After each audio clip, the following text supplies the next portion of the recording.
이거 너무 안 먹으면 굶어 죽거든요.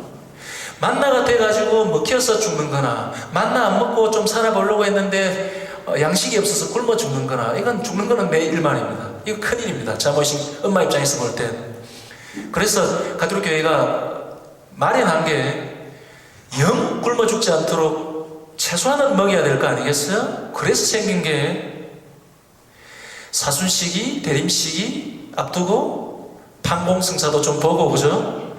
준비를 단단히 해가지고 이 대축일만은 좀 아무리 더럽더라도, 아무리 좀 힘들더라도 준비를 잘 해가지고 먹으라는 것입니다. 그래야지 영 굶어 죽지는 않는다는 것입니다.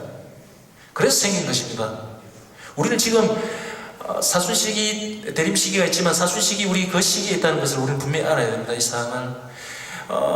가톨릭 교회가 왜 이 독서 말씀을 제시하는지를, 이런 것들을 좀 볼 줄 알아야 돼요. 그날 다른 신약에서 채택한 독서 말씀, 그리고 복음 말씀도 이 길을 열어줍니다. 깔끔하게 여호수아서에서 같이 이걸 등장시키면 더 좋을 것 같지만, 이건 뒤에 만나를 보관하겠다는, 이건 좀 가리워 놓고 오히려 애타게 만들어 놓고 효과를 더 극대화시키는 것입니다. 이런 것들을 좀 볼 줄 알아야만 해요. 우리는 이걸 풀어준 게, 지금 우리는 원하면 평일미사 얼마든지 나올 수 있잖아요. 그죠? 많은 신자분들이 어떻게 하면 하나님 가까이 지낼 수 있을까요? 이렇게 묻는데 정답은 이미 주어져 있어요. 우리에게 먹으라고 주어져 있는 새로운 만나 있잖아요. 이거 매일 아침에 하늘이 열려서 만나가 내릴 때 열심히 퍼담은 것처럼 말이죠. 그죠? 열심히 한다고 성체 2개, 3개 주진 않잖아요. 매일 성체를 영하는 것, 매일 힘이 닿는다면 평일미사를 참여하는 것, 이거 이상 없습니다, 여러분. 다른 거 큰 영웅적인 일을 하고 이러면 뭐가 더 될 것 같죠? 절대 그렇지 않습니다. 제일 우선적인 건 평일미사에 열심히 참석하는 것, 그리고 새로운 만나를 최대한 매일 모시는 것, 그리고 이 새로운 만나를 통해서 나도 새로운 만나로 거듭나는 것, 이게 제일 온전한 것입니다. 다른 길은 있을 수가 없어요. 다른 데 용하다는 데 막 찾아다니고 말이죠. 가톨릭 교회 안에서도 이런 것들이 점점 많아요. 이래요. 제 아는 신자분들 중에 신부님 항상 기도 중에 기억하고 있어요. 신부님을 위해서 용한데 미사 넣었어요. 용한데가 어디라는 것입니까? 가톨릭 교회 내에서도 우스꽝스러울 정도로, 심정은 이해는 가지만 굉장히 개인적으로 힘든 일이 있다든지 그러면 마음이 흔들리고 굉장히 마음이 약해질 수 있지만 굉장히 수상한 표현입니다. 그리고 가톨릭 전통에서는 그런 것들이 없어요. 사실은 우리 본당이 있지 않아요. 그죠? 그러면 매일 미사가 있는데 무슨 또 다른 용한 데가 있다는 것입니까? 제발 어디가 용한 데인지 모르겠지만 진주에서도 특별히 용하다고 한 데가 있는지도 모르겠네요. 제발 그런 데 기웃거리지 말고 말이죠. 그죠? 본당에서 평일미사, 그리고 매일 만나를 모시는 것, 이것이 제일 첫경인 것입니다. 사순시기를 지내면서 거듭 상기되어야 되는 것은 이것입니다. 한 가지 분명한 점은, 우리는 약속된 땅에 들어와 있다고 생각하지만 사실은 그렇지 않다는 것을 이야기합니다. 오히려 약속된 땅에 있는 것이 만나의 사안을 통해서 드러났듯이 더 불리하다는 것을 보여주고 있습니다. 그래서 사순시기, 대림시기는 우리의 본래적인 자리는 광야에 있다는 것을 강하게 상기시킵니다. 그래서 광야에 우리 자신을 세웁니다. 구약의 백성들한테 있어서는 이래요. 모세를 통해서 만나도 주어지고 모든 것들이 율법도 주어지고 다 주어졌잖아요. 그죠? 모세하고 이스라엘 백성들하고 광야에 머물렀고, 약속된 땅엔 모세를 제외한 이스라엘 백성만 들어갔고, 모세는 마지막까지 광야에 머물렀어요. 그런데 새로운 모세인, 새로운 만나인 우리 주님은 어때요? 어떠세요? 우리 주님께서는 하나님 나라에 들어가셨고, 우리는 우리 주님 없이 어때요? 소위 약속된 땅이라고 여기는 곳에 있어요. 그림은 정반대인 것 같습니다. 이걸 둘러싸고 좀 이야기가 좀 돼야 되거든요. 두 번째 이야기. 사순 5주, 지난 5주에 복음이 뭐였습니까? 지난 이번 주지요, 그죠? 복음이 뭐였어요? 벌써 까먹으면 곤란한데요. 왜 이거 있잖아요. 간음녀 사건.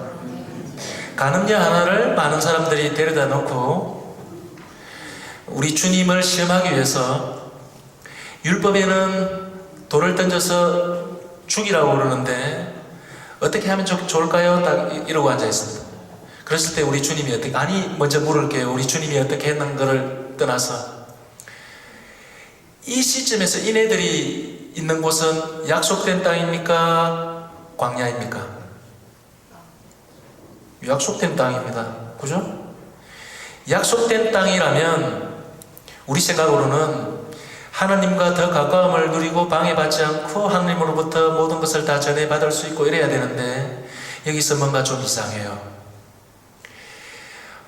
이 모든 것들을 이야기하는 건 소위 에덴 콤플렉스라고 합니다. 에덴 콤플렉스.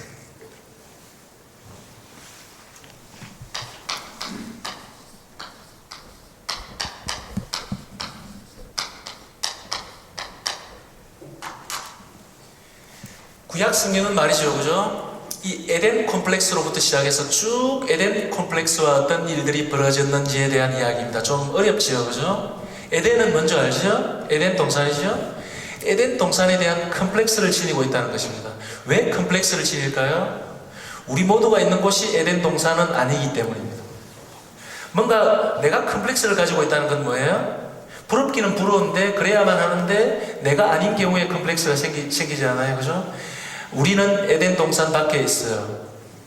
근데 많은 사람들이, 이스라엘 백성들도 착각한 게 광야는 굉장히 힘들고 이랬지만 이집트 땅에 있을 때 더 말할 것도 없었고 광야는 거쳐가는 것일 뿐이고 고생하는 곳이고 이제 약속된 땅에 들어가면 에덴에 다시금 들어오는 것이다 라고 여겼어요. 그런데 상황은 어때요? 정반대 상황이 발생했다는 것입니다. 마치 만나처럼 에덴 동산에선 우리가 여전히 에덴 동산에 있다면 추울 것 같아요? 배고플 것 같습니까? 안 그렇습니다. 이스라엘 백성들한테 있어서는 광야는 굉장히 힘든 곳이었어요. 굉장히 배고픈 곳이었어요. 그래서 약속된 땅에 들어가면 배고픔이 해결되고 마치 회복된 에덴 동산인 양 이렇게 여겼어요. 그런데 산은 어때요? 오히려 광야가 어때요? 에덴 동산에 오히려 더 가까웠구나 이렇게 여기게 된다는 것입니다. 그러면 예수님, 우리 주님이 오시고 새로운 백성이잖아요, 그죠? 신약은 그렇게 문을 엽니다. 그러면 이 백성들이 있는 곳도 어때요? 약속된 땅입니다. 그런데 이게 과연 에덴일까요? 그렇지 않다는 것을 바로 보여줍니다. 에덴 동산의 특징은 배고프고 목마르지 않았고 또 하나의 특징은 하느님과 인간이 얼굴과 얼굴을 맞대고 아무 거리낌 없이 가까움을 누릴 수 있었고 그리고 인간끼리도 마찬가지고 하나님을 대면하는 것과 인간을 대면하는 것은 따로 노는 게 아니거든요. 사실은 이걸 윤리적으로 표현한다면 대신 윤리와 대인 윤리는 결국 통하는 것입니다. 인간하고 짐승하고도 어땠을 것 같아요?